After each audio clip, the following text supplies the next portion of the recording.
राज्यामध्ये महायुतीचे सरकार स्थापन होणार आहे, यासाठी हालचाली सुरू झाल्या आहेत।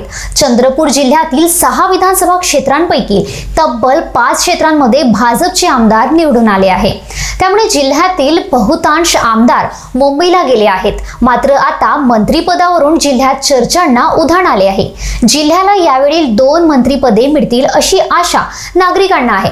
मागील 7 वेळा विधानसभा निवडणुकीमध्ये निवडून आलेले जिल्ह्यातील एकमेव नेते सुधीर मुनगंटीवार यांच्याकडे मागील टर्ममध्ये वने, सांस्कृतिक कार्य, मत्स्य व्यवसाय मंत्रीपद तसेच ते जिल्ह्याचे पालकमंत्री सुद्धा होते। दरम्यान 2014 मध्ये वित्त मंत्री होते। त्यामुळे यावेळी त्यांच्याकडे राज्यातील वजनदार मंत्रिपद राहील असा विश्वास राजकीय वर्तुळामध्ये व्यक्त केला जात आहे। चिमूर विधान क्षेत्रामधून मागील 3 वेळा निवडून आलेले भाजपचे बंटी भांगडिया यांनाही यावेळी मंत्रिपद मिळण्याची शक्यता व्यक्त केली जात आहे।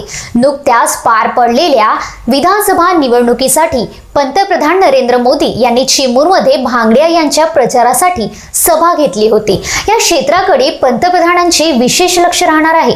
त्यामुळे भांगडिया यांनाही मंत्रिपदाची लॉटरी लागण्याची शक्यता आता व्यक्त केली जात आहे।